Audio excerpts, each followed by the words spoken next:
Baik, terima kasih atas waktu dan kesempatan teman-teman semua bisa hadir di sini. Sebelumnya, izinkan saya memulai dengan pangandikan. Om Swastiastu. Assalamualaikum warahmatullahi wabarakatuh. Selamat siang, salam sejahtera untuk kita semua. Saya pertama-tama mengucapkan terima kasih kepada Ibu Kepala Sekolah dan juga teman-teman rekan-rekan sejawat saya atas kesempatannya pada hari ini. Saya menyampaikan beberapa hal, kita bisa diskusi, sharing mengenai budaya positif.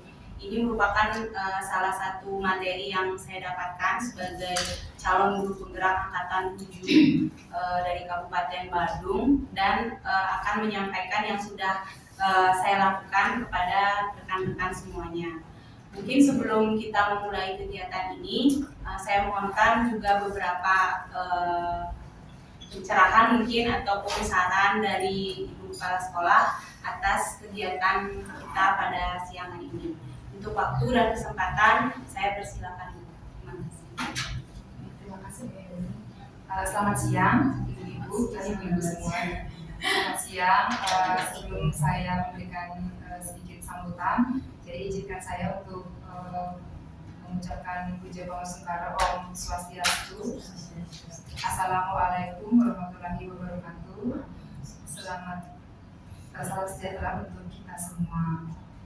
Bahagia sekali pada siang ini kita bisa berkumpul bersama untuk mengikuti diseminasi penimbasan dari calon guru penggerak kita, Bu Emi, tentang budaya-budaya positif. Saya berharap kegiatan ini bisa kita lakukan secara teratur sehingga teman-teman yang belum berkesempatan mengikuti kegiatan calon guru penggerak juga bisa ikut melakukan hal-hal positif apa yang mereka dapatkan, yang guru penggerak dapatkan ketika mengikuti kegiatan itu, sehingga Bapak Ibu juga bisa melakukannya di kelas. Walaupun mungkin tidak sesempurna Bapak Ibu yang ikut kegiatan calon guru penggerak, tapi minimal sedikit demi sedikit bisa kita mulai, ya Bapak Ibu ya.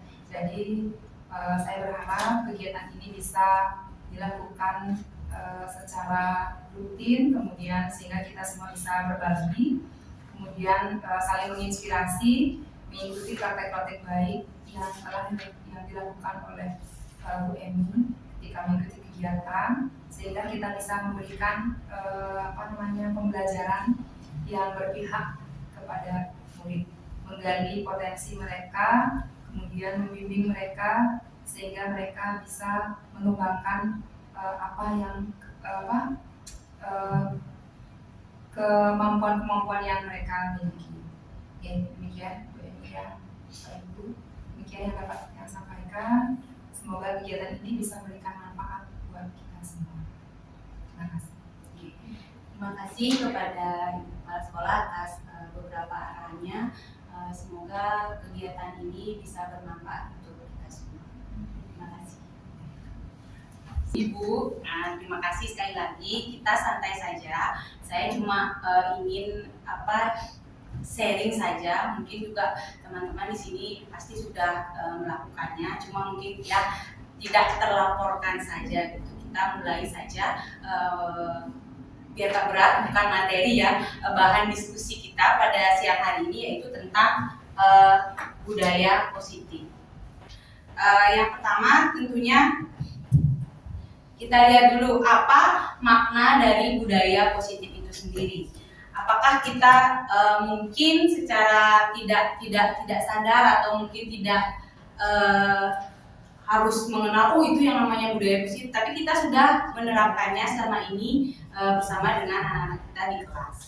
Itu yang akan coba saya diskusikan, kita diskusikan bersama dengan teman-teman di sini mengenai penerapannya yang sudah kita laksanakan. Nah, budaya positif itu sendiri khususnya karena kita di sekolah merupakan sebuah nilai-nilai atau kebiasaan-kebiasaan kita di sekolah yang berpihak kepada murid kita agar mereka nantinya bisa berkembang menjadi pribadi yang lebih baik tentunya. Mungkin yang bisa menghormati tidak hanya gurunya, tapi juga teman-temannya di kelas, dan juga menjadi pribadi yang bertanggung jawab. Nah, seperti yang mungkin teman-teman bisa baca juga di beberapa sumber, karena yang sekarang ini istilahnya ngetren itu adalah mengenai filosofi dari pendidikan seorang Ki Hajar Dewantara. Yang bisa mungkin saya jabarkan di sini ada poin-poin penting yang menjadi pemikiran beliau yang coba untuk kita terapkan melalui kurikulum yang diberikan oleh pemerintah, yaitu kurikulum Merdeka. Yang pertama, mungkin pendidikan itu harus menuntun. Itu yang pertama, bahwa kita di sekolah ini sebagai guru, sebagai pamong istilahnya, mungkin istilah dari Ki Hajar Dewantara itu sendiri, bagaimana kita bisa menuntun anak-anak didik kita tumbuh dan berkembang sesuai dengan kodrat mereka, sesuai dengan kemampuan mereka. Yang kedua, anak itu bukanlah sebuah kertas kosong yang mungkin bisa kita tulisi, tetapi biarkan mereka sendiri yang mengkreasikan. Mereka ingin menjadi seperti apa, mereka ingin menuju ke arah mana, namun tetap dengan kita sebagai penuntunnya berada di belakang mereka. Kemudian kita juga harus menyadari bahwa kondisi anak-anak yang kita didik di sini bersama, mungkin di jenjang sekolah dasar, apalagi di sekolah luar biasa, bahwa dunia mereka itu adalah bermain. Jadi saya mungkin dan teman-teman juga menyadari itu, bahwa kita tidak bisa menjejali mereka dengan kemampuan yang harus meningkat di bidang akademik mungkin, ataupun ketika anak kita kesulitan di motorik, kita tuntun dia untuk berprestasi di non akademik, mungkin di bidang olahraga, itu tidak bisa kita tuntut di sana. Kita harus menyadari bahwa kemampuan dan karakteristik dari anak kita itu unik ya, spesial, khusus gitu. Jadi kita harus masuk ke dunia mereka yang penuh dengan istilahnya permainan-permainan yang bisa kita arahkan ke dalam pelajaran, bisa kita masuklah ke sana. Kemudian bagaimana Ki Hajar Dewantara itu memikirkan bahwa yang menjadi hal yang paling penting adalah menjadikan anak itu memiliki budi pekerti. Itu yang mungkin menjadi pemikiran juga dari pemerintah kita. Sepertinya banyak anak-anak yang kurang gitu kan dari segi sikap, tingkah laku. Nah, sekarang kita berusaha untuk memupuk kembali, menumbuhkan kembali anak-anak agar bisa memiliki budi pekerti yang baik. Kemudian yang mungkin sudah kita lakukan juga, tapi tidak pernah kita sadari, bahwa kita sudah memberikan pendidikan yang berpihak kepada murid. Kalau di SLB itu ketika saya mendapatkan materi di calon guru penggerak itu, Bapak Ibu juga bisa baca banyak sekali sumber-sumbernya yang sudah diimbaskan oleh angkatan-angkatan sebelumnya. Mungkin bisa kita baca bagaimana sih kita harus mendidik anak agar berpihak kepada kemampuan karakteristik si anak itu. Bahwa ketika anak kita hanya mampu atau baru mampu di berhitung, di penjumlahan, itu tidak bisa kita paksakan mungkin harus menguasai istilah pecahan atau itu mungkin perkalian, ya belum lah gitu. Jadi kita harus coba dulu konsentrasi kita pada kemampuan itu dulu. Nanti setelah mereka sudah optimal di sana, bisa kita arahkan ke kemampuan yang lebih tinggi. Atau mungkin di literasi membaca, anak itu baru bisa membaca gitu. Atau ada mungkin teman-teman anak didiknya yang hanya bisa meniru gitu. Kan itu tidak bisa kita paksakan untuk menjawab pertanyaan objektif ya, misalnya kita memberikan dia ulangan pilihannya A, B, C gitu kan, itu tidak di sana ranah SLB, dan itu ternyata namanya tanpa kita sadari bersama setelah saya mengikuti itu, oh itu namanya pendidikan yang berpihak kepada murid yang sudah kita laksanakan selama ini. Jadi ya kurang lebih kita patut berbangga lah, karena pada dasarnya kita sudah menuntun anak sesuai dengan kodrat mereka. Kemudian selanjutnya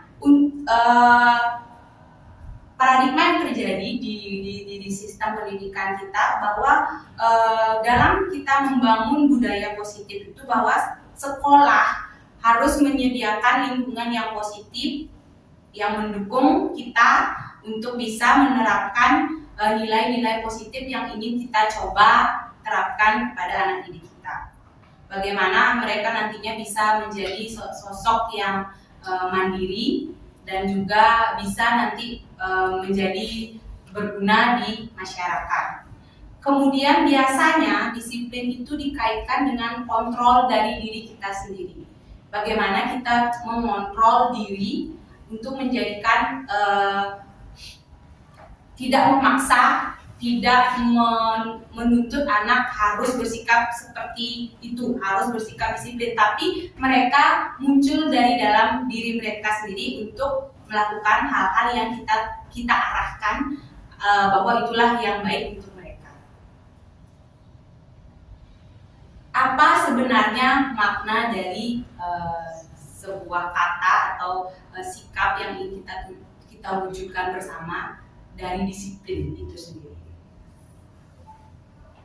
Nah, kalau Bapak Ibu nih mendengar kata disiplin gitu kan, kira-kira di dalam benak Bapak Ibu sendiri itu apa yang ada kira-kira? Kepatuhan, peraturan.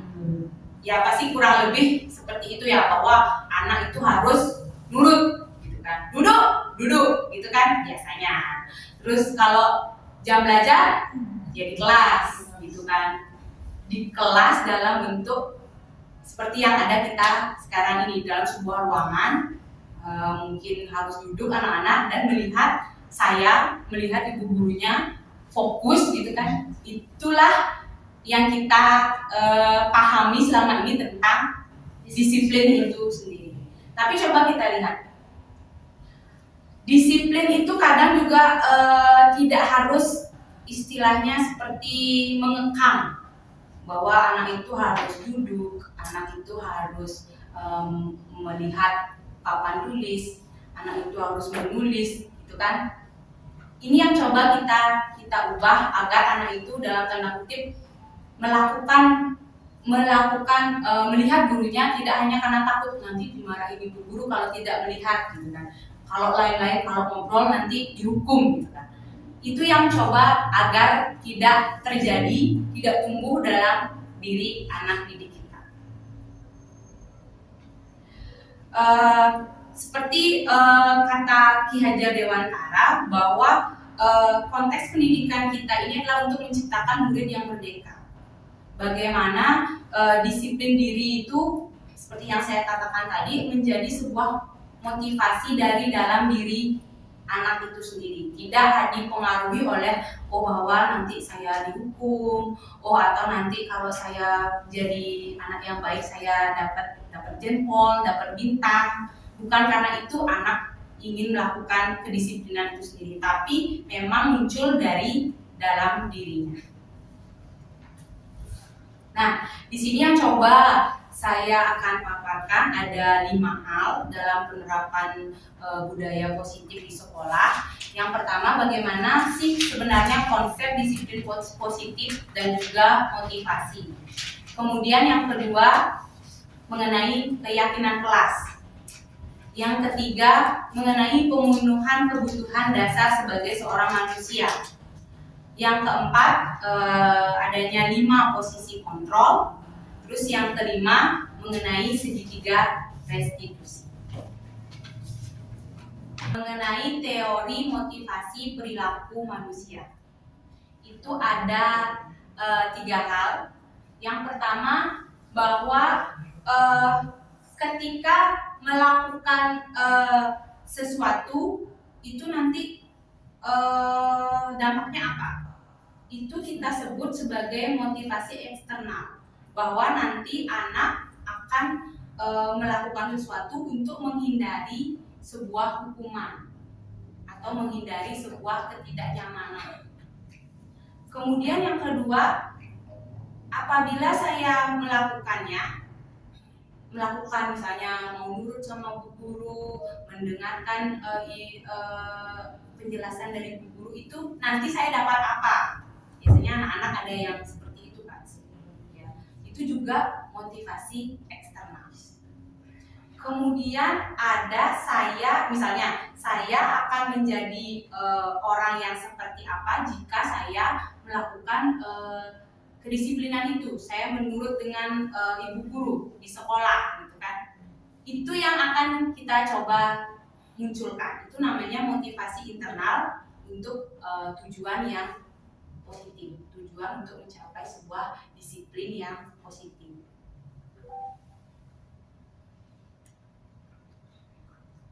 Kemudian mengenai keyakinan kelas.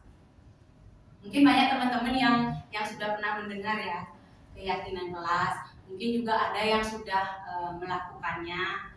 Ada yang istilahnya mungkin secara tidak langsung pasti adalah dalam tanda kutip perjanjian dengan anak di dalam kelas. Misalnya kalau ibu guru menjelaskan, anak-anak tidak boleh, misalnya itu tidak boleh itu satu kesepakatan kecil aja. Jangan ngobrol ya, kan gitu misalnya saat ibu menjelaskan. Kemudian mungkin ada hal lain misalnya. Kenapa? Misalnya datang ke sekolah tepat waktu. Itu perjanjian kecil ya. Istilahnya itulah yang ternyata disebut sebagai keyakinan kelas, atau mungkin istilah lainnya kesepakatan kelas, gitu ya. Bahwa prinsip-prinsip yang disepakati bersama dalam lingkup kelas itu sendiri, kemudian terlepas dari mungkin adanya suku, dari agama dan lain-lainnya, gitu ya. Nah, seseorang ini diyakini akan lebih bersemangat dalam menjalankan keyakinan daripada hanya sekedar mengikuti serangkaian peraturan-peraturan yang ada di sekolah.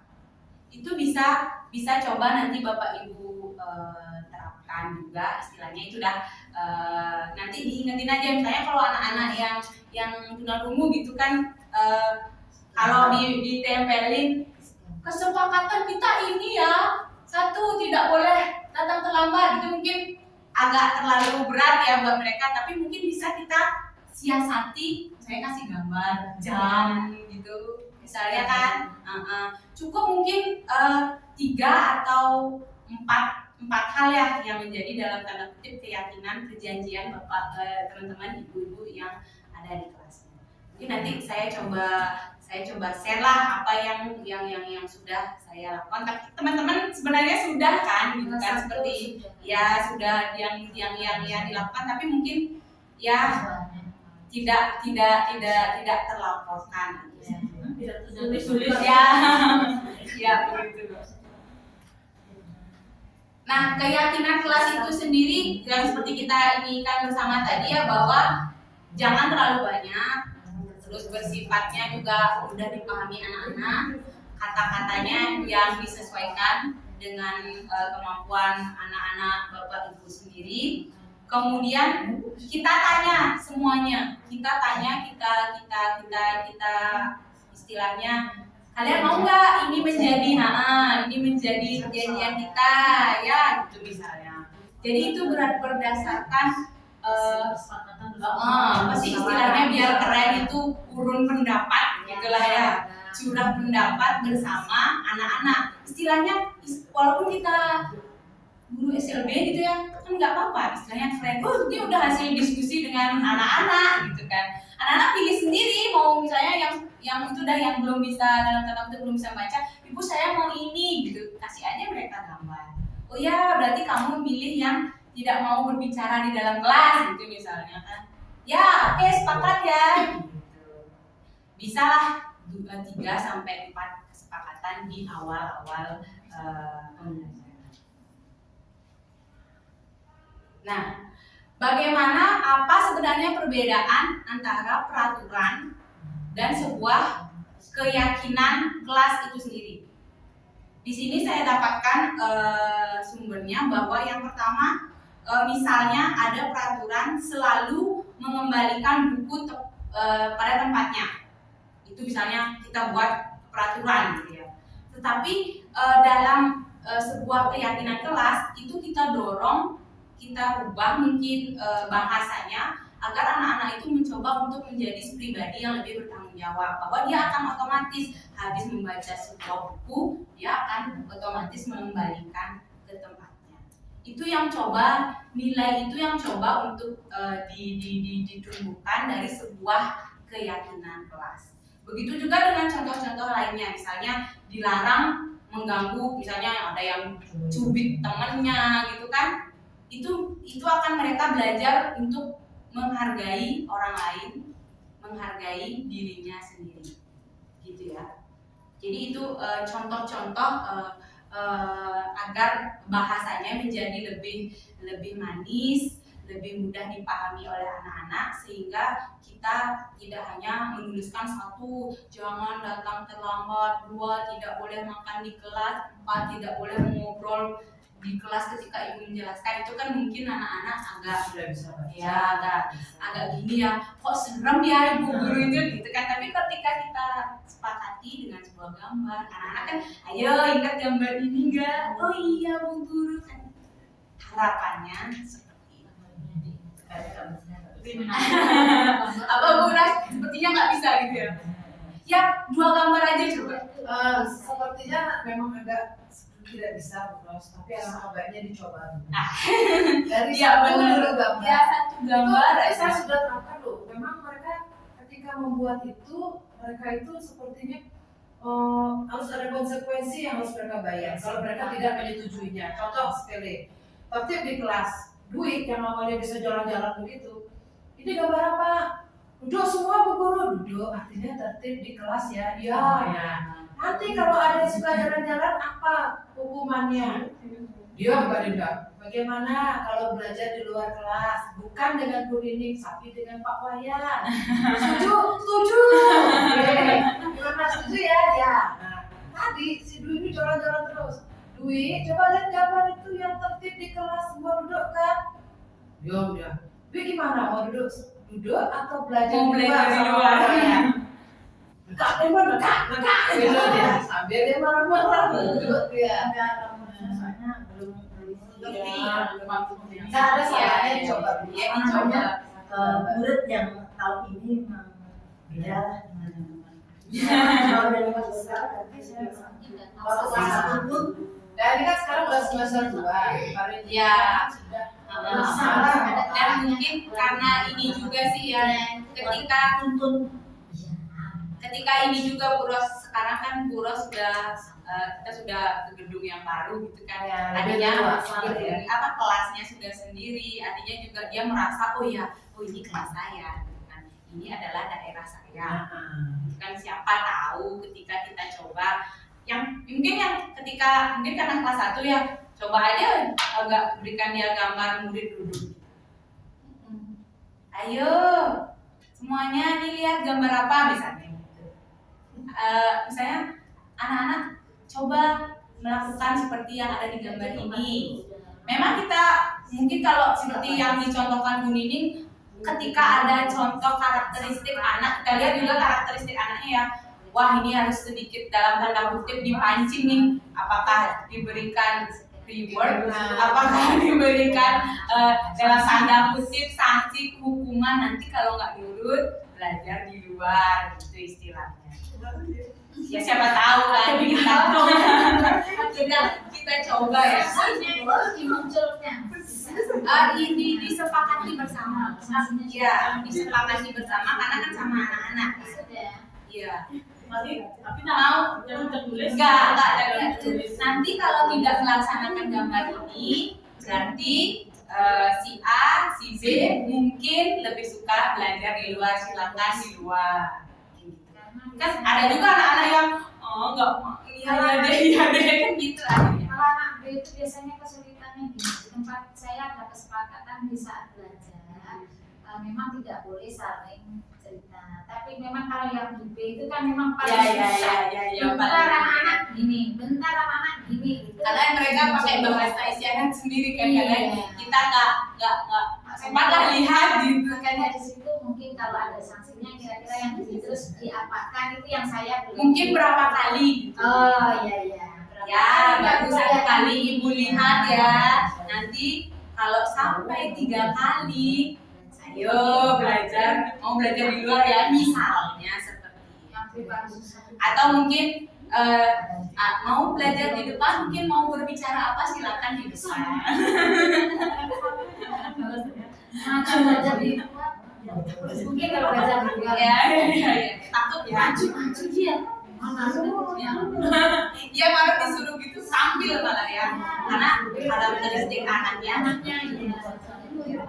Ya saya terima kasih. Ya, baik. Coba kita lihat bersama-sama. Di sini ada kira-kira teman-teman tebak ya. Kira-kira teman-teman tebak yang nomor 1. Kelihatan ya, maaf mungkin ya untuk beberapa mantan ya. Mencatat 100 kali Mencatat 100 kali di dalam sebuah buku, saya tidak akan terlambat lagi karena terlambat sekolah. Menurut Bapak Ibu itu hukuman atau konsekuensi? Coba tulis dulu deh. Nomor 1 H misalnya. Saya nggak bisa nulis di sini, ini bukan papan masalahnya ya. Mencatat 100 kali di dalam sebuah buku, saya tidak akan terlambat lagi. Oh, ini jawabannya aja ya? Ya, jawab H itu saya kalau hukuman, H atau konsekuensi. Ya, kita tebak-tebakan aja dulu. Kita tebak-tebakan aja dulu. Ya, oke. Terus yang nomor 2, lari mengelilingi lapangan basket 2 kali karena terlambat datang ke sekolah. Itu hukuman atau konsekuensi? Bisa nanti.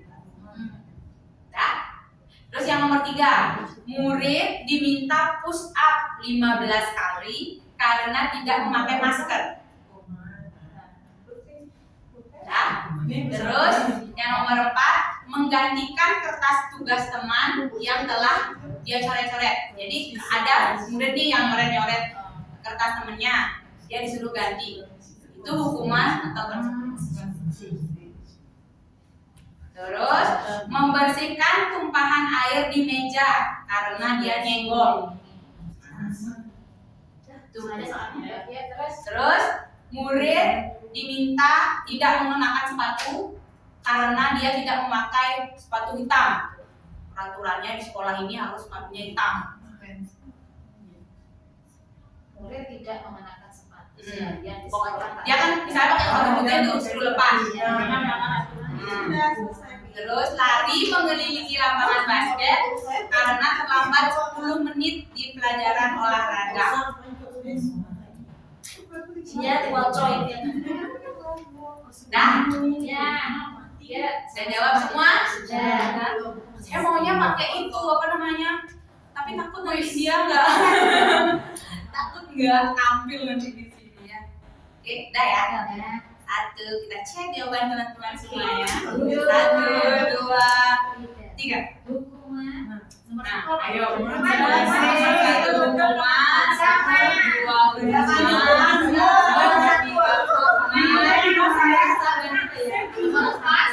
nomor 4 konsekuensi. Kembali aku pribadi.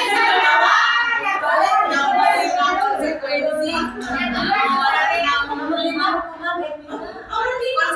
konsekuensi. Nomor 6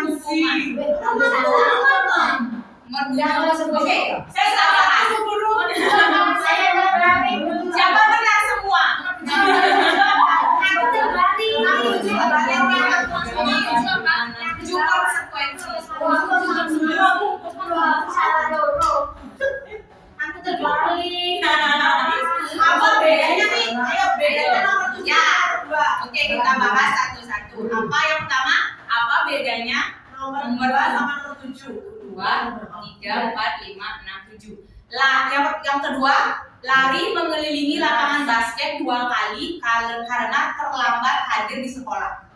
Itu misalnya kalau ada anak nih 7.30 nggak datang, dia datang jam 8. Nah, dia dihukum lari lapangan basket 2 kali. Itu kita sebut sebagai sebuah hukuman. Lalu kenapa yang nomor 7 itu dikatakan sebagai konsekuensi? Lari mengelilingi lapangan basket 2 kali karena terlambat 10 menit dalam pelajaran PJOK. Ini tentunya sudah ada kesepakatan dengan guru olahraganya. Aku terbalik Itu menjadi sebuah menjadi sebuah konsekuensinya mungkin di dalam pelajaran olahraga. Itu sudah disepakati bersama antara murid dan juga dengan balik. gitu ya. Oke, ada lagi. Itu aja yang keliru teman-teman. Ya, buat itu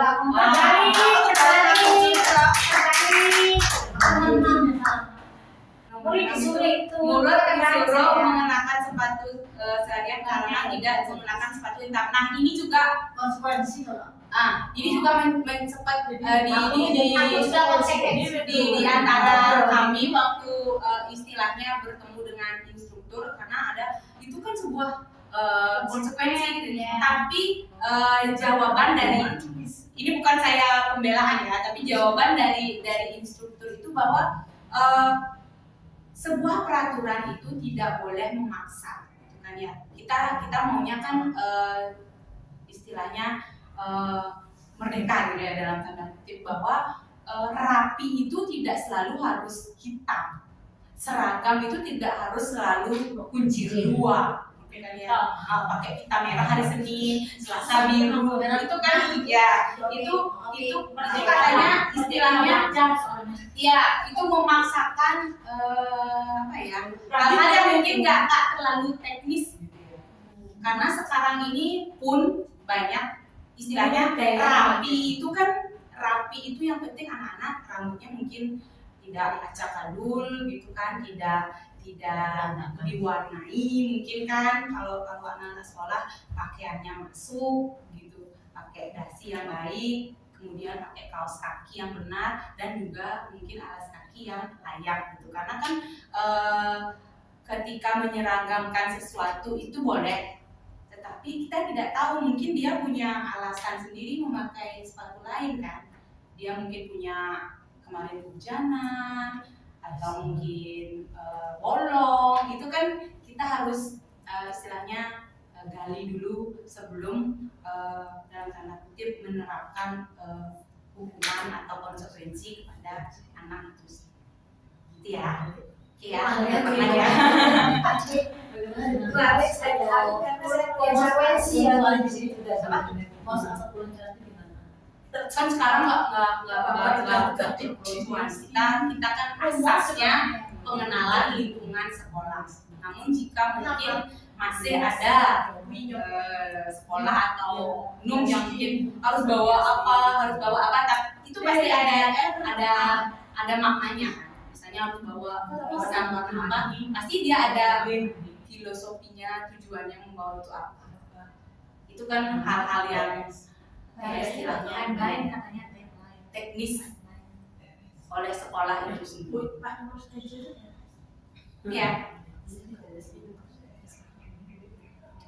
Nah, ini yang tadi kita coba diskusikan ya, bahwa hukuman itu bahwa adalah sesuatu yang harus terjadi, sesuatu yang menyakitkan harus terjadi. Sementara konsekuensi itu sesuatu harus terjadi. Kemudian hukuman itu membuat anak itu mungkin agak sakit hati.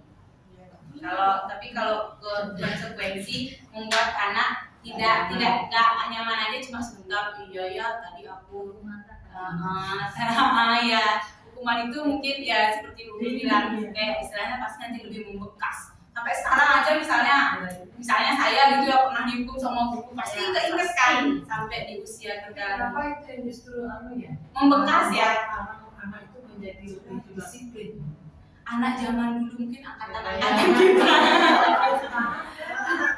Sekarang dia sedikit sudah gantung. Iya, anak-anak sekarang emosinya apa ya? Ngadu sama orang tua. Iya, karena juga sekarang Lebih bagus Mas. Kalau dengan dengan tipe, dengan tipe. Iya, kita lihat tipe anaknya anak sekarang. orang tua itu terus belajar. Zaman nggak bisa kita, oh saya dulu dibeginikan sama orang tua saya. Maksud saya perbandingan dari zaman dulu yang dengan keras dan zaman sekarang dengan yang kita ikuti, kayaknya yang diikuti itu lebih tidak tahu aturan. Yang keras itu Tapi memang hasilnya ya, zaman sekarang sama kita kan beda. Iya. Kita itu ada rasa sama orang tua, ada rasa merubah sama guru, coba sekarang mana ya? Karena itu kan karena kita ikuti anak apa kemauannya gitu. Kita turutin dan nurutin. Nggak usah kayak mau anak sendiri aja loh. Kayak Ya benar. Jadi curhat mendidik anak sendiri ya. Iya. Iya betul-betul. Nah nanti mungkin itu bisa kita apa istilahnya ya? Kita sharing pendapat dengan ruang lingkup yang lebih luas ya. Karena pembahasannya udah tentang apa ya istilahnya? Kenapa anak zaman sekarang? Kenapa pendidikan dulu dan pendidikan sekarang itu jauh berbeda, padahal dulu kita lebih keras gitu, sekarang lebih humanis, sekarang sudah lebih humanis, tetapi mungkin sekarang lebih perannya pada etika. iya pada budi pekerti, pokoknya kita perbaiki itu. Kalau anak-anaknya sudah baik ya kita tuntun terus. Anaknya dihajar dewasa. Muncul karena itu ya. Nah, Ada positifnya, ada negatifnya. ya. Lalu kita lanjut, ada kebutuhan dasar kita sebagai manusia, sebagai seorang manusia. Di sini yang saya dapatkan ada 5, yaitu rasa cinta, rasa ingin diterima, kemudian mengenai kesenangan, kemudian mengenai sebuah penguasaan, lalu ada mengenai kebebasan dan juga untuk bertahan hidup atau survival. Itu adalah kebutuhan dasar kita sebagai seorang manusia. Coba kita lihat ya, kita analogikan dari sebuah wacana gitu. Ibu Ani, seorang guru kelas 5, sedang bingung menghadapi ulah dari salah satu muridnya yang bernama Agus. Beberapa anak datang dan mengeluhkan Agus karena sering kali meminta bekal makanan temannya, bahkan secara paksa. Nah, jika kita sebagai guru menghadapi situasinya Bu Ani ini, menjadi Bu Ani gitu istilahnya ya, apa yang akan kita lakukan? Bagus. Menurut teman-teman, ya misalnya dari kita meninjaunya dari kebutuhan dasar manusia yang saya katakan tadi ya. Kenapa Agus bersikap seperti itu? Kira-kira satu aja. Mungkin dia tidak Dari itu, dia pengen cinta kasih, dari penguasaan, dari kebebasan, dari bertahan hidup, dari mungkin dia belum sama sekali. ya mungkin dia bertahan hidup ya karena dia nggak bawa bekal dia lupa. Itu aja. Ya, Ada lain? tadi yang pertama Cinta kasih, Berbagi, mengajarkan cinta kasih, kesenangan, penguasaan, bertahan hidup, kebebasan. Kalau saya Kesenangan, suka ganggu, suka aja gitu, ganggu ya temennya. Iya. mereka ada yang lihat temannya nangis gitu. Tapi Nah, SD kelas 5 ya. Iya, SD kelas iya, 5. SD kelas 5. SD SD normal. SLB. Oh, normal.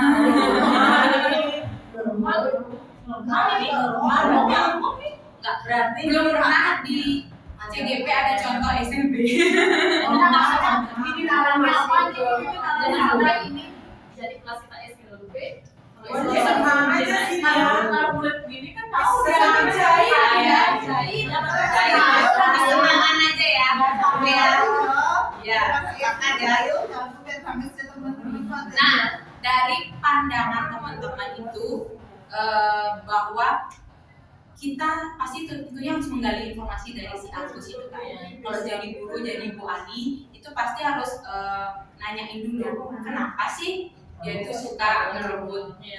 Nah, mungkin dari kelima itu pasti aja ada yang masuk. Misalnya kebutuhannya untuk bertahan hidup, bahwa si Agus itu karena dia lapar dan orang tuanya tidak bisa membawakan makanan, gitu kan?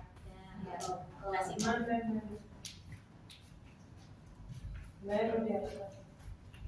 Terus kemudian yang kedua kesenangan, kesenangan, apa namanya ingin melihat kalau direbut gitu kan, kalau temannya direbut makanannya gimana sih? Kan mungkin ada yang nangis gitu kan, atau mungkin ada yang cemberut. Nah itu yang menjadi kesenangan sendiri oleh si Agus itu. Ya kan, bisa jadi kan. Kemudian yang kedua, karena Agus jadi ini karena kebutuhannya dia akan cinta kasih gitu kan. Dia ketika dia perhatiannya, jadi temennya memperhatikan dia.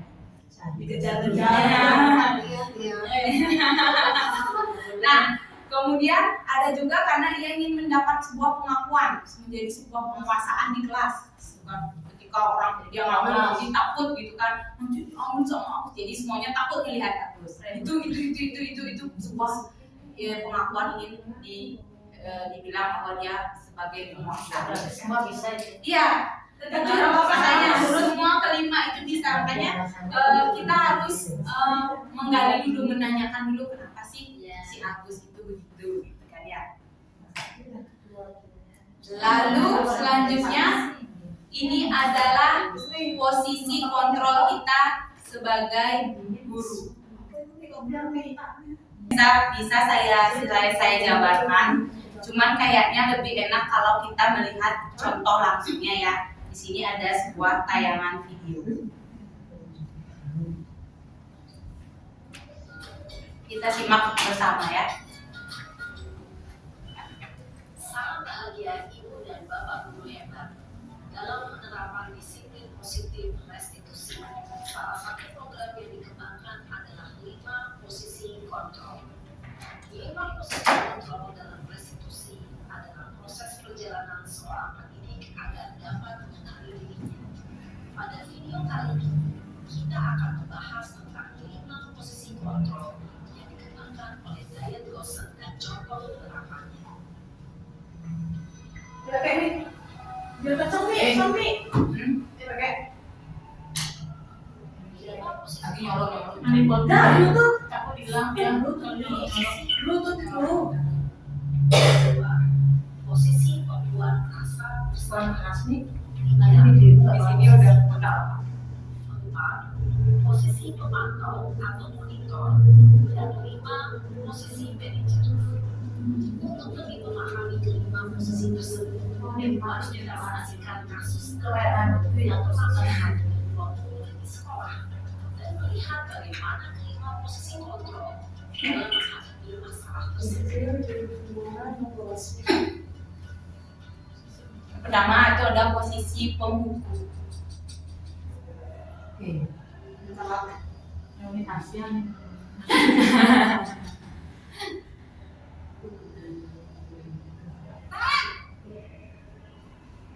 Sini kamu.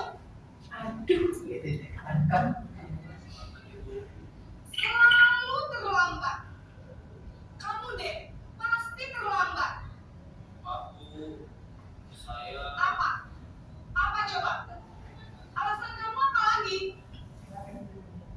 Kapan sih kamu tidak terlambat? Malah Nah, Gak kapok-kapok sih kamu. Dasar Sudah berapa dasar kali pemalas. kamu keliling lapangan basket 2 kali? Kenapa saya harus ke lapangan basket, Bu? Kenapa? Kamu melawan ibu? Berani-beraninya jawab. Sudah terlambat, masih berani jawab pula. Sekarang, keliling lapangan Ditambah jadinya. Karena ngejawab jadi 5 kali. pergi sana ke lapangan basket. Temenin saya dong Bu, lari nggak gitu dia. Biasanya berbicara dengan nada tinggi, menghardik, menunjuk-nunjuk, menyakiti. Kalau itu nggak cuma Bisa ini, berubah sekarang fisik, mati fisik. sedang Menteri muncul gitu ya. mati gubernur Pada posisi lagi tren ya itu cenderung akan penguasa adalah Posisi yang kedua, posisi membuat rasa bersalah.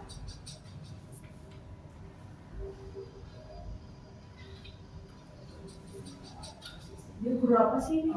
Mereka kayak Jangan gitu, jangan gitu. Enggak semua guru BK begitu. Namanya siapa dia? Satu. Polis apa? Kamu kenapa Ini terlalu keras. Ya Tuhan, Naren. Dia halus, tetapi ada tekanannya. Kamu bikin ibu susah, Nak. Gitu. Itu membuat rasa bersalah ternyata. Duh, gimana ini? Maaf, Bu. oh dia ipa sama gurunya jadinya kalau Iya, jadi dia merasa ibunya kalimatnya nggak bentak-bentak sih, cuman menyentuh. Sering harus tulis apa ini di buku absen? Ini kamu sudah sering terlambat loh.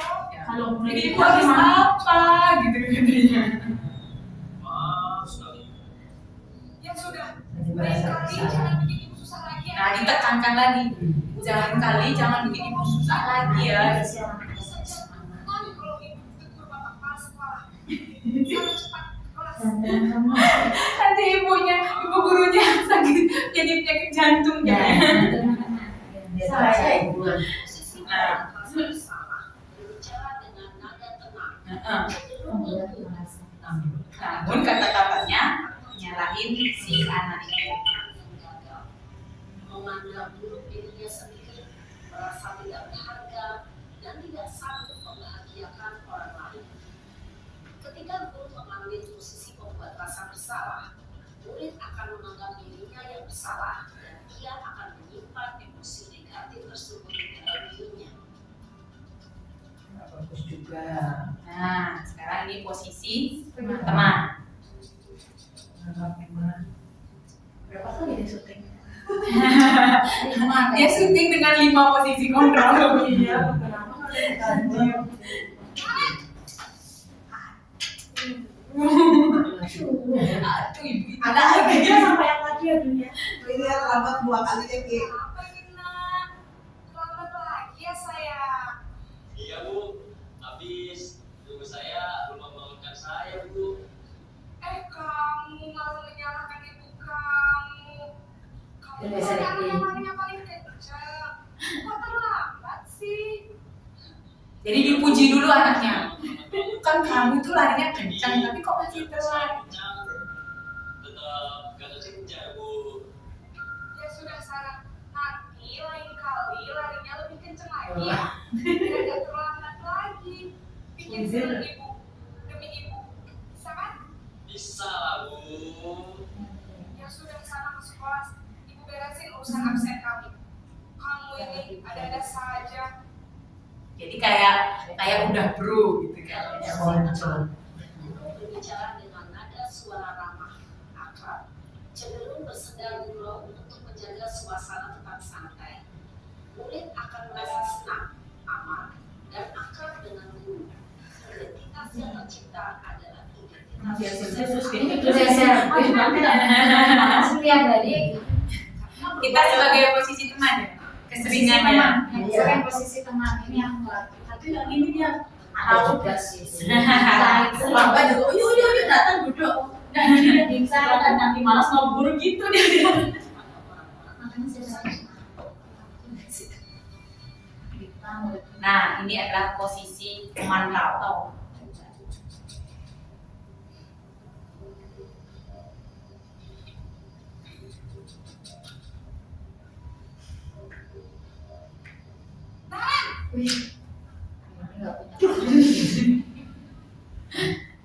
Bapak Ibu, Naren, apa peraturan sekolah kita tentang jam berapa kita harus masuk sekolah, Nak?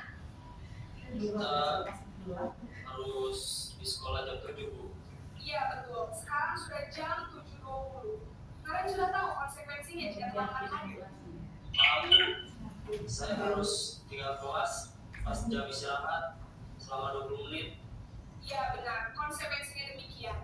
Jadi nanti jam 9.30 pas istirahat, kamu harus tinggal di kelas, kerjakan tugas tambahan untuk ketertinggalan kamu, ya? Baik, Bu. Posisi pemantau mengandalkan penghitungan atau data untuk mengontrol murid. Guru mengarahkan murid berdasarkan peraturan dan konsekuensi. Seorang pemantau menunjukkan bahasa tubuh dan ekspresi wajah yang datar dan cenderung formal.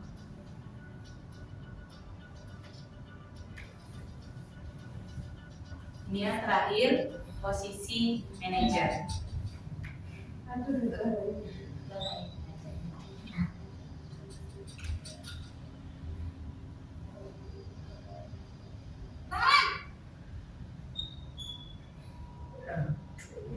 Bapak Ibu, Selamat pagi Naren. maaf Bu, saya terlambat. Iya, sekolah masuknya jam 7, sekarang sudah jam 7.20. Jadi sekarang bagaimana nih Naren? Maaf Bu, saya lupa setel alarm saya semalam. Baiklah, menurut kamu, keyakinan sekolah yang mana yang perlu kamu tingkatkan? Nah, di sini tuh jadi dia lebih ke ingin Orang lain dari muridnya sendiri gitu.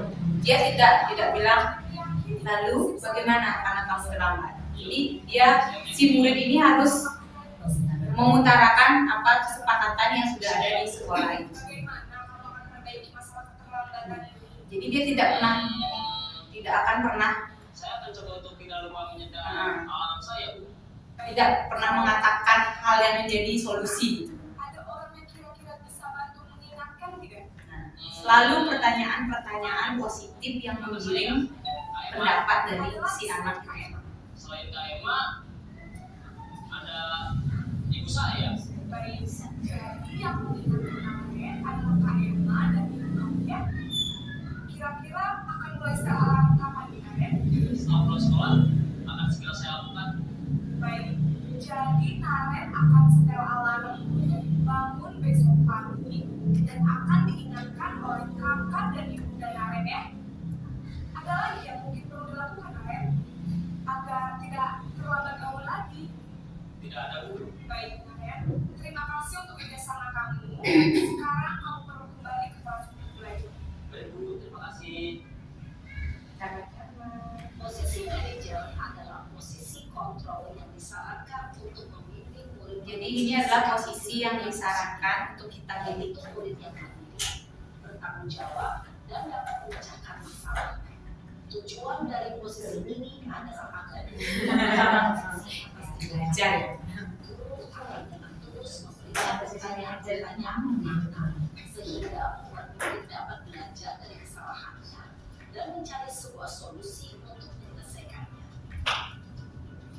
Ibu dan bapak guru hebat, setelah mengamati adegan kelima posisi kontrol tadi, kira-kira posisi mana yang paling ideal? Posisi mana yang dapat menunjang motivasi intrinsik murid? Ya, tentu posisi manajer. Posisi ini memang posisi ideal yang ingin ditunjuk setiap yang Ideal. Pada posisi inilah, guru dapat menerapkan disiplin positif yang memihak pada murid, yang memerdekakan murid. Perjalanan seorang pendidik tentunya tidak mudah untuk sampai pada posisi seorang manajer. Tapi tujuan kita pasti menciptakan solusi yang merdeka dan bertanggung jawab. Semoga penggambaran 5 posisi kontrol yang telah diperlihatkan ini dapat menjadi ajang refleksi bagi kita semua agar dapat terus mengasah dan menerapkan disiplin positif yang bertanggung terus berlatih dan bersemangat. Salam dan bahagia.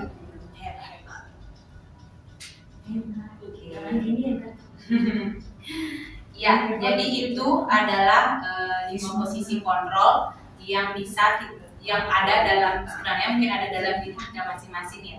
Nah, kita diharapkan untuk menjadi posisi yang ideal, yaitu sebagai manajer. Ini sebagai bahan refleksi kita bersama saja Bapak Ibu. Saya yakin juga saya sendiri pasti masih pernah lah ada dalam posisi membuat rasa bersalah, itu pasti pernah. Ketika kita menghadapi anak-anak itu pasti, aduh, kamu nih gak kasihan sama ibu kamu di rumah, gitu misalnya kan. Atau kamu, gak kasihan sama ibu, capek misalnya gitu kan. Itu pasti masih sering kita lakukan. Tapi kita mencoba bersama-sama di sini, mari kita berefleksi bahwa katanya menurut dari penjabaran kita tadi itu, dari teori-teori yang dijabarkan, kita bersama-sama untuk menuju ke posisi sebagai seorang manajer. Saya Bisa. semangat. Oke, kita lanjut yang terakhir mengenai segitiga restitusi. Apa itu restitusi? Yaitu merupakan sebuah proses menciptakan kondisi bagi murid untuk memperbaiki kesalahan mereka sehingga nantinya mereka akan menjadi karakter-karakter yang lebih baik. Ada 9 cirinya seperti yang ada di sana, yaitu bukan untuk sebuah menebus kesalahan, tetapi untuk bagaimana belajar dari kesalahan yang sudah mereka lakukan. Kemudian memperbaiki sebuah hubungan, misalnya mereka berantem dengan temannya atau dengan guru mungkin gitu kan. Kemudian itu merupakan sebuah tawaran, bukan sebuah paksaan. Restitusi itu menuntun untuk melihat ke dalam diri. Restitusi mencari kebutuhan dasar yang mendasari tindakan. Restitusi adalah cara yang paling baik untuk memperbaiki diri. Kemudian restitusi fokus pada karakter, bukan pada tindakannya. Fokus pada solusi, dan juga mengembalikan seorang murid yang berbuat salah untuk bisa kembali bersama teman-temannya dalam kelompok. Nah, di sini segitiga restitusi itu ada 3 langkah. Yang pertama, memvalidasi tindakan yang salah, kemudian menanyakan keyakinan apa yang mungkin mereka langgar dari kesalahan itu sendiri. Kemudian yang terakhir yaitu menstabilkan identitas. Nah, kalimat-kalimatnya dalam memvalidasi sebuah tindakan yang salah mungkin kamu tentu punya alasan kenapa melakukan ini. Itu adalah salah satu kalimat bahwa kita sudah melakukan satu langkah dari segitiga restitusi. Itu pasti kan kita sering lah kalau anak-anak melakukan sebuah kesalahan atau melanggar sesuatu di kelas, pasti kita tanya kenapa, alasannya apa. Pasti kan sering, kenapa kok kamu, kenapa gitu kan. Ini untuk anak yang komunikasi ya Bu Ros. Nanti belum anak saya belum gitu lagi, belum punya apa namanya pembelaan gitu ya. Kemudian menanyakan keyakinan. Biasanya yang seperti contoh tadi di 5 posisi kontrol itu, biasanya kita akan menanyakan nilai-nilai apa yang kita sepakati dan ternyata kamu langgar gitu misalnya. Oh iya, saya harus menghormati teman. Oh iya, saya harus bertanggung jawab gitu misalnya. Itu yang mereka langgar, itu yang coba kita gali dari mereka. Mereka sadar nggak sih mereka sudah melakukan atau melanggar nilai-nilai yang sudah diyakini, yang sudah disepakati bersama. Kemudian dalam langkah menstabilkan identitas, biasanya kita pasti gini, iya tidak apa-apa, ibu juga pernah kok dulu waktu jadi murid itu terlambat, atau mungkin ibu juga pernah kok dulu salah baju gitu kan. Tidak apa-apa, semua orang pernah melakukan kesalahan. Pasti contoh kalimat itulah yang merupakan sebuah contoh langkah kita dalam menstabilkan identitas. Nah, di sini saya ingin berbagi kepada Bapak Ibu, mungkin belum lah dalam tahap yang baik, tetapi ini yang sudah saya laksanakan kemarin. Ini untuk segitiga restitusi ya.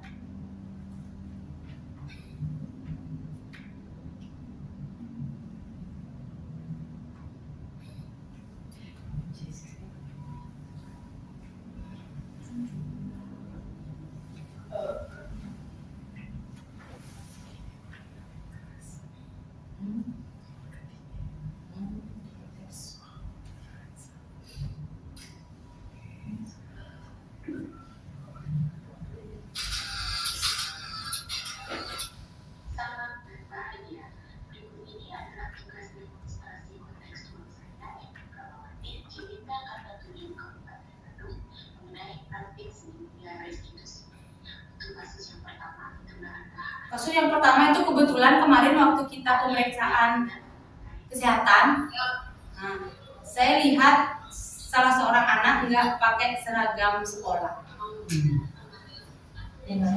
di aula.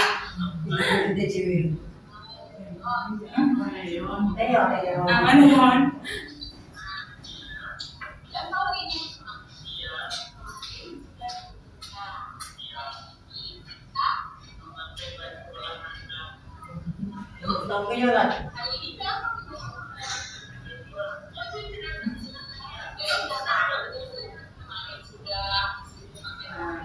Jadi saya mencoba memvalidasi tindakan video.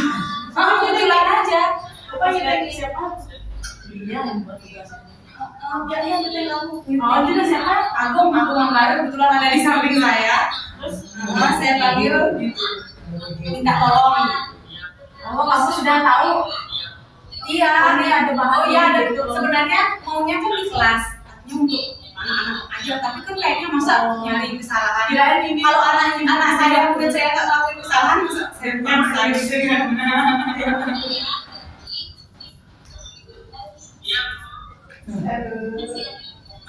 tahu dia di sini.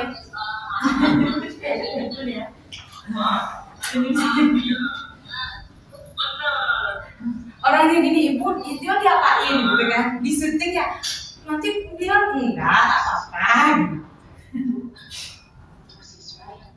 Itu saya minta izin dulu sih sebenarnya sama yang boleh kan ibu. Minumannya buah Vita, katanya mau kurus, Bu. Sebenarnya banyak yang buah, tapi nanti Oke, teman-teman, kita lanjut lagi dikit. Ini tentang 5 posisi kontrol guru. Sebenarnya bisa saya jabarkan, cuman kayaknya lebih enak kalau kita melihat contoh langsungnya ya. Di sini ada sebuah tayangan video. Kita simak bersama ya. Sangat bahagia ibu dan bapak guru hebat dalam penerapan disiplin positif restitusi. Salah satu program yang dikembangkan adalah 5 posisi kontrol. 5 posisi kontrol dalam restitusi adalah proses perjalanan seorang pendidik agar dapat mengenali dirinya. Pada video kali ini, kita akan membahas tentang 5 posisi kontrol yang dikembangkan oleh Diane Lawson dan contoh penerapannya. pakai ini. Biar kenceng nih, Somi. Pakai. Lagi nyolong. Nah, Bluetooth. Aku bilang Bluetooth dulu. Posisi pembuat rasa bersama Rasmi. di sini udah kenal. 4. Posisi pemantau atau monitor, dan 5. Posisi manajer. Untuk lebih memahami kelima posisi tersebut, harus mendapatkan kasus kelewatan yang tersampaikan waktu di sekolah dan melihat bagaimana kelima posisi kontrol dalam menghadapi masalah tersebut. Pertama itu ada posisi pembuku. Ini kasihan.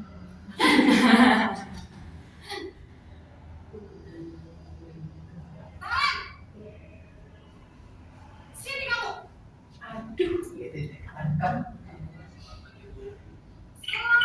terlambat. Kamu deh, pasti terlambat. Aku, saya Apa? Apa coba? Alasan kamu apa lagi? Kapan sih kamu tidak terlambat? Malas sekali ya kamu jadi anak. saya Dasar pemalas. Nah, Gak kapok-kapok sih kamu. Dasar Sudah berapa dasar kali pemalas. Saya, kamu keliling lapangan basket 2 kali. kenapa saya harus ke lapangan basket, Bu? Kenapa? Kamu melawan ibu. Berani-beraninya jawab. Sudah terlambat, masih berani jawab pula. Sekarang, keliling lapangan Ditambah jadinya. Karena ngejawab jadi 5 kali. pergi sana ke lapangan basket. Temenin saya dong Bu, lari nggak gitu dia. Biasanya berbicara dengan nada tinggi, menghardik, menunjuk-nunjuk, menyakiti. Kalau itu nggak cuma Teman bisa berubah sekarang fisik, mati fisik, sedang Menteri muncul gitu ya. mati gubernur pada posisi lagi tren ya murid cenderung akan penguasa adalah Posisi yang kedua, posisi membuat rasa bersalah.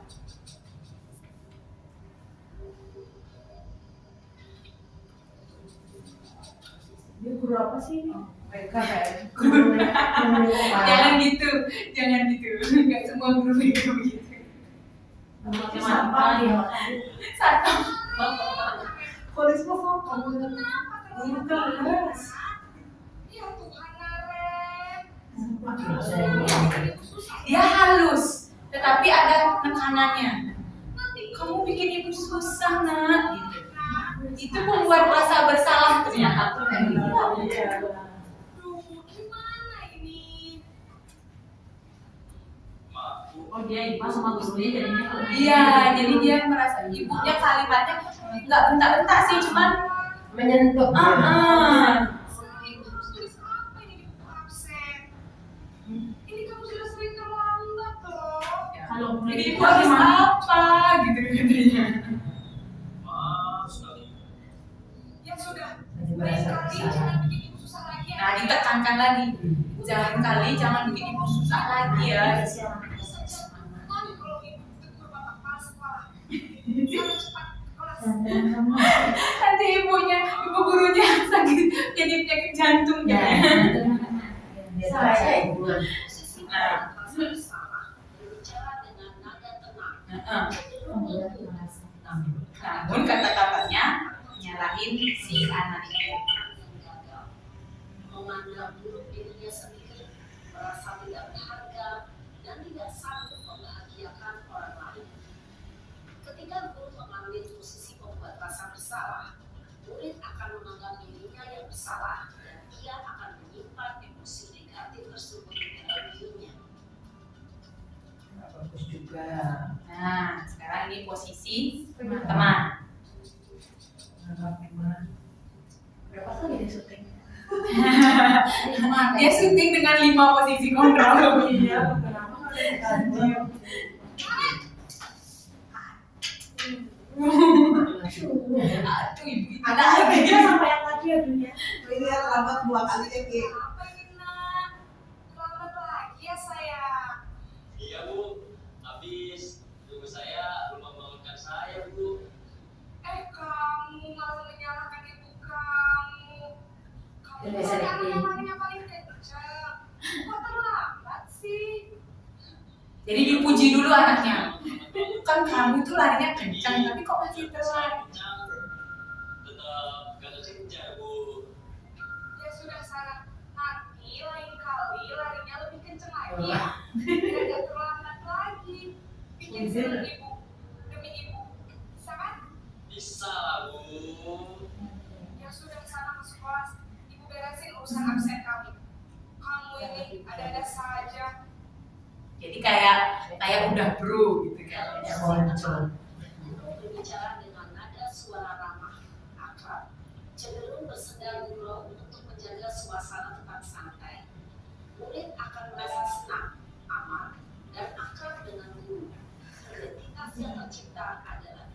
masih SMP terus kayaknya Terus SMP setiap hari Kita sebagai posisi teman ya, keseringan ya. teman, yang sering posisi teman ini yang melakukan. tapi yang ini dia Ada juga sih.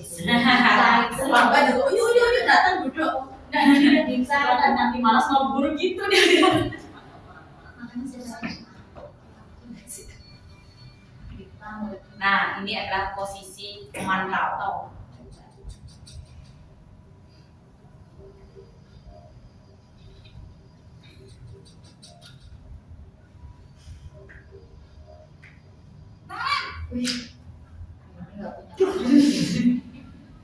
Bapak Ibu, Naren, apa peraturan sekolah kita tentang jam berapa kita harus masuk sekolah, Nak? kita harus di sekolah jam 7, Bu. Iya betul, sekarang sudah jam 7.20. Naren sudah tahu konsekuensinya jika terlambat hadir. Tahu, saya harus tinggal kelas pas jam istirahat selama 20 menit.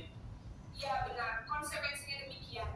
Jadi nanti jam 9.30 pas istirahat, kamu harus tinggal di kelas, kerjakan tugas tambahan untuk ketertinggalan kamu, ya?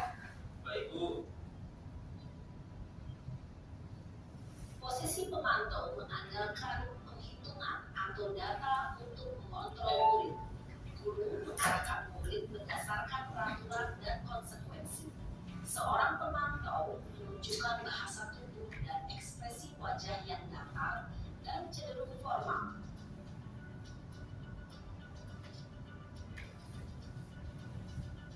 Ini yang terakhir, posisi manajer.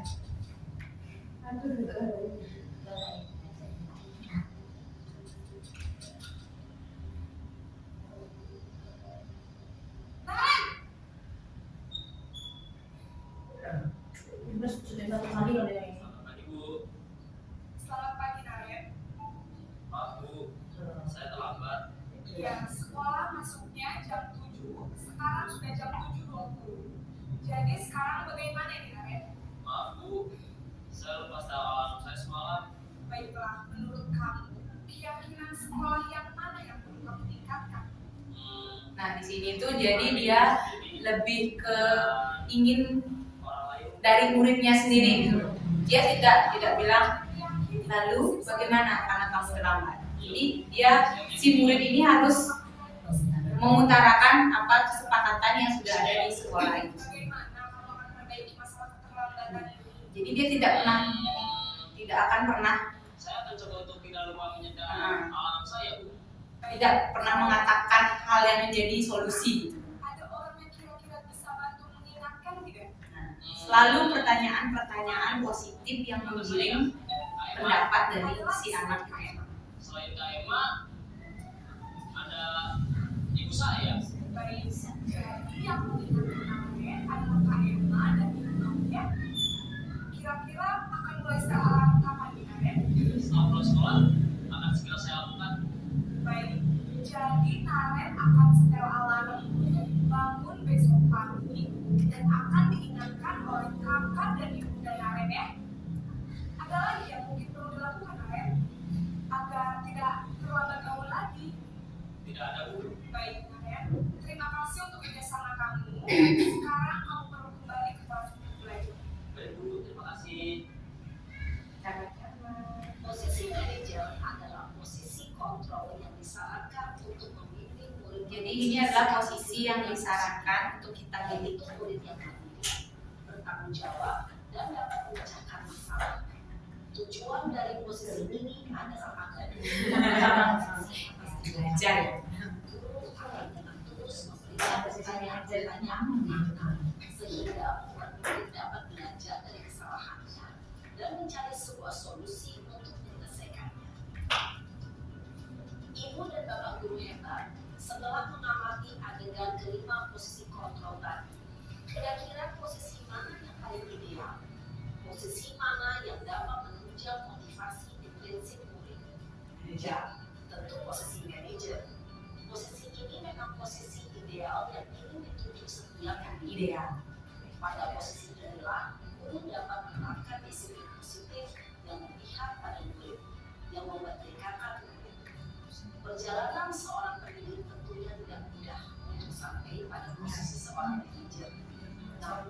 tujuan kita pasti menciptakan solusi yang merdeka dan bertanggung jawab.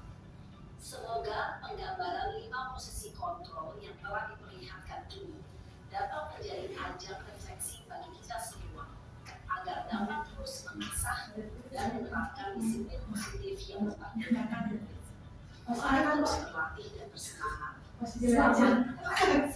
Salam dan bahagia.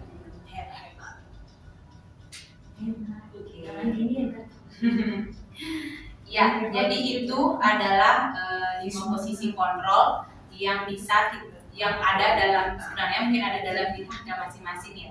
Nah, kita diharapkan untuk menjadi posisi yang ideal, yaitu sebagai manajer.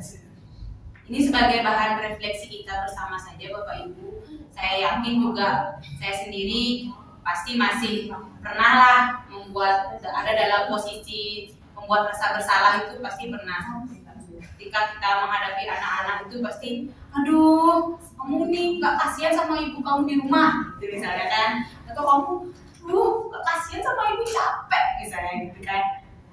Itu pasti masih sering kita lakukan. Tapi kita mencoba bersama-sama di sini, mari kita berefleksi bahwa katanya menurut dari penjabaran kita tadi itu, dari teori-teori yang dijabarkan, kita bersama-sama untuk menuju ke posisi sebagai seorang manajer. Bisa ya? Bisa. Semangat. Oke, kita lanjut yang terakhir mengenai segitiga restitusi. Apa itu restitusi? Yaitu merupakan sebuah proses menciptakan kondisi bagi murid untuk memperbaiki kesalahan mereka sehingga nantinya mereka akan menjadi karakter-karakter yang lebih baik. Ada 9 cirinya seperti yang ada di sana, yaitu bukan untuk sebuah menebus kesalahan, tetapi untuk bagaimana belajar dari kesalahan yang sudah mereka lakukan. Kemudian memperbaiki sebuah hubungan, misalnya mereka berantem dengan temannya atau dengan guru mungkin gitu kan. Kemudian itu merupakan sebuah tawaran, bukan sebuah paksaan. Restitusi itu menuntun untuk melihat ke dalam diri. Restitusi mencari kebutuhan dasar yang mendasari tindakan. Restitusi adalah cara yang paling baik untuk memperbaiki diri. Kemudian restitusi fokus pada karakter, bukan pada tindakannya. Fokus pada solusi, dan juga mengembalikan seorang murid yang berbuat salah untuk bisa kembali bersama teman-temannya dalam kelompok. Nah, di sini segitiga restitusi itu ada 3 langkah. Yang pertama, memvalidasi tindakan yang salah, kemudian menanyakan keyakinan apa yang mungkin mereka langgar dari kesalahan itu sendiri. Kemudian yang terakhir yaitu menstabilkan identitas. Nah, kalimat-kalimatnya dalam memvalidasi sebuah tindakan yang salah mungkin kamu tentu punya alasan kenapa melakukan ini. Itu adalah salah satu kalimat bahwa kita sudah melakukan satu langkah dari segitiga restitusi. Itu pasti kan kita sering lah kalau anak-anak melakukan sebuah kesalahan atau melanggar sesuatu di kelas, pasti kita tanya kenapa, alasannya apa. Pasti kan sering, kenapa kok kamu, kenapa gitu kan. Ini untuk anak yang komunikasi ya Bu Ros. Nanti Bu Ros, anak saya belum gitu lagi, belum punya apa namanya pembelaan gitu ya.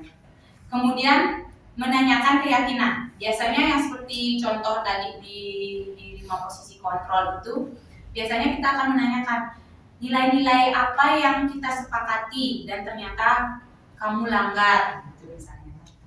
Oh iya, saya harus menghormati teman. Oh iya, saya harus bertanggung jawab gitu misalnya. Itu yang mereka langgar, itu yang coba kita gali dari mereka. Mereka sadar nggak sih mereka sudah melakukan atau melanggar nilai-nilai yang sudah diyakini, yang sudah disepakati bersama. Kemudian dalam langkah menstabilkan identitas, biasanya kita pasti gini, iya tidak apa-apa, ibu juga pernah kok dulu waktu jadi murid itu terlambat, atau mungkin ibu juga pernah kok dulu salah salah baju gitu kan. Tidak apa-apa, semua orang pernah melakukan kesalahan.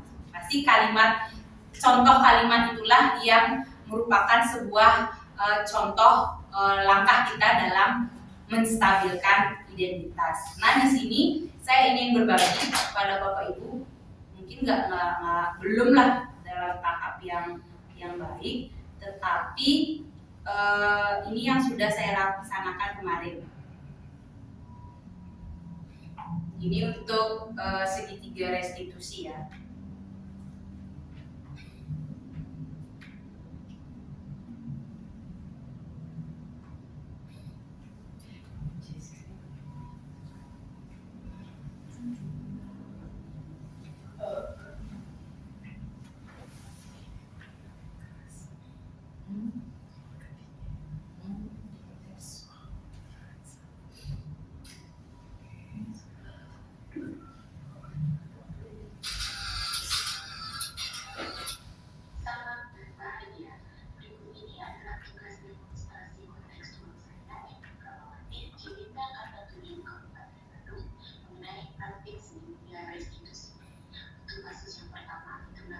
Kasus yang pertama itu kebetulan kemarin waktu kita pemeriksaan kesehatan, saya lihat salah seorang anak nggak pakai seragam sekolah di aula.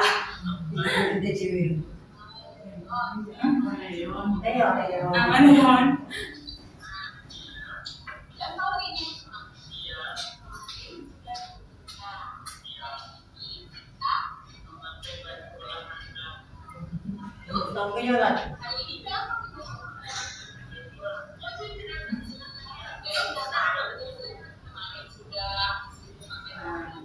saya mencoba memvalidasi tindakan ini. Kebetulan aja. Siapa?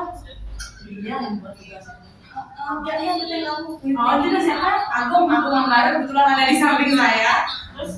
Saya panggil minta tolong. Oh, kamu sudah tahu? Iya. Oh iya, ada. Sebenarnya maunya kan di kelas, artinya untuk anak-anak aja. Tapi kan kayaknya masa nyari kesalahan. Kalau anak saya udah saya nggak ngelakuin kesalahan, masa saya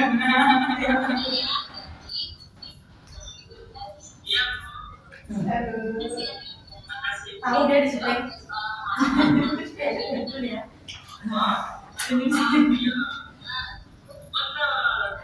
Orangnya gini, ibu itu diapain gitu kan, disuntik ya, nanti bilang enggak apa-apa. Itu saya minta izin dulu sih sebenarnya sama yang boleh kan ibu syuting, ibu ambil video.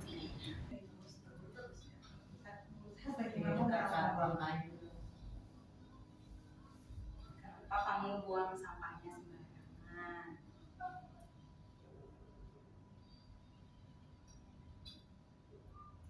Kenapa saya cuma terus? Ya pas aja. Saya Siapa itu? Kok kostumnya sama gitu mas? nggak masalah bagaimana. Itu pas kostumnya ini mas santai ya Mi. Kalau di kelas kan Iya, karena lebih konsep kan katanya banyak sama. Kalau dia di kelas tidak bisa dia. kan anak saya pas nggak ngelakuin kesalahan susah. Mungkin ada tempat-tempat dalam ujian. Tadi sih ada Bu satu tadi. Jadi saya jadiin contoh juga. Si Putra nggak pakai nasi kan. Sama nggak pakai sama ini.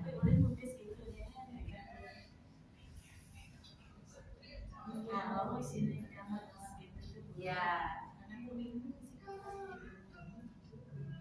Ini dia yang pengen sih. Karena akhirnya di sini.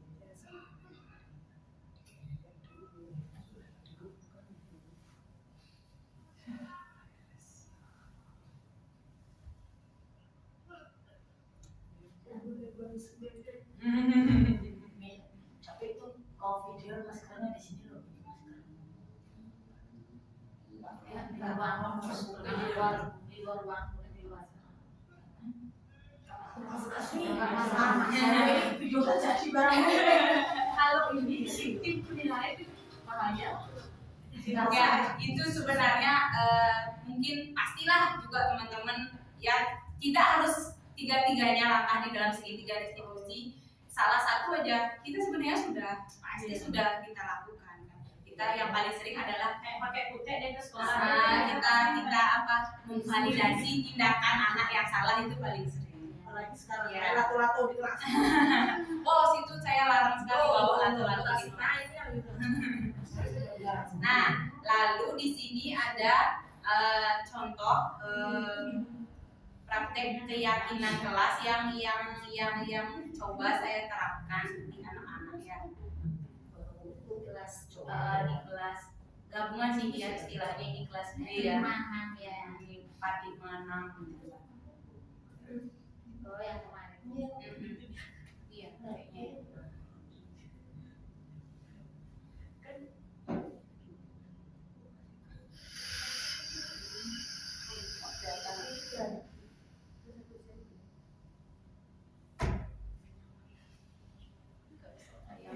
Nah, di sini saya mengajak anak-anak untuk menyepakati hal-hal yang ingin mereka lakukan di kelas itu, menjadi keyakinan, menjadi sebuah kesepakatan di dalam kelas itu sendiri. Kemudian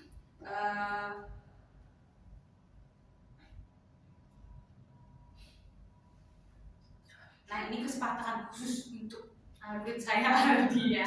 Jadi karena dia adalah ganda, jadi setiap pagi pasti saya sepakati sebelum dia nggak mau nulis gitu kan.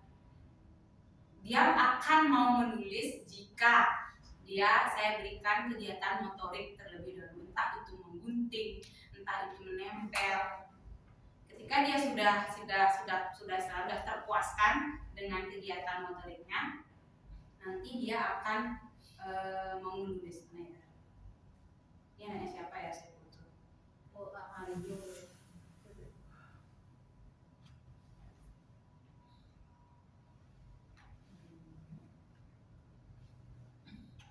Mario. Oh, bukan. Foto saya, video saya tidak mau berputar ya.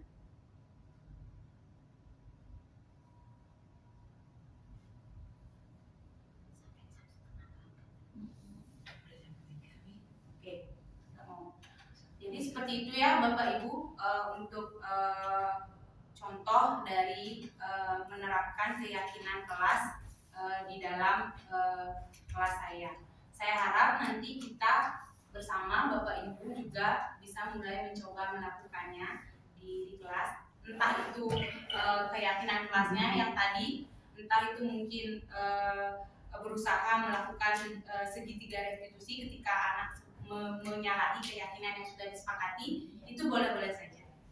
Saya hanya berharap dari apa yang saya sampaikan hari ini, mungkin Bapak Ibu, teman-teman semua bisa melakukannya satu langkah saja, satu hal saja yang menurut Bapak Ibu baik dari apa yang sudah kita diskusikan bersama-sama pada hari ini. Oke, terima kasih atas waktu dan juga kesempatannya.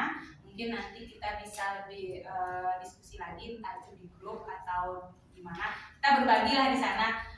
Saya sudah melakukan ini, itu akan menjadi hal yang bukan hanya bermanfaat buat saya. Apa yang saya sampaikan ternyata masuk ya ke teman-teman, tapi juga saya harap menjadi hal yang baik untuk Bapak Ibu di kelas masing-masing.